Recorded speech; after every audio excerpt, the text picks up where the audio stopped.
Was on crutches for 6 months, still kept going, working 60 hours a week and everything else.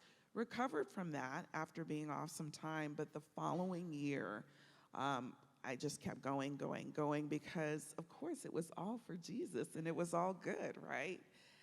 And hit a wall, literally hit a wall. November of 2018, found out I was diagnosed with clinical, spiritual, emotional burnout, and didn't know what that meant because I was so used to going, but was pretty much incapacitated for 6 months.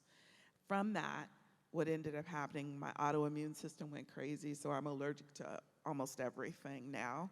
I can't eat it. And as well as dealing with stress, anxiety, and depression. And just frozen and ashamed because, well, what kind of sin do you have going on in your life that you have all of this happening? And ultimately cried out to the Lord. And in the midst of my healing, I was at a dear friend's house who allowed me to recover up in the top of Nevada. But she had a scripture up on the wall. It was Habakkuk 3:19, and it said, "The sovereign Lord is my strength. He enables me to go on to new heights." That scripture in Psalm 23 where it says, "He makes me lie down in grief," had a whole nother meaning for me. Ultimately, what that did, though, was it made me come to terms with who I was, not when I was doing, but when I was being. So even though being resilient was something that everyone's like, oh yeah, she can multitask and do all of these things.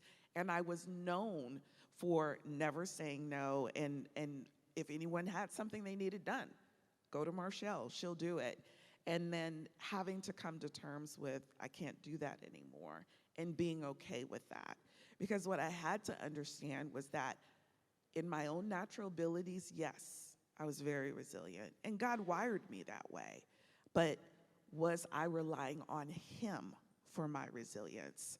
And I had to come to terms with what the difference in that was, and then how to live that out and still feel purposeful in what I was doing, still be available, but also strengthen the ministry of my no.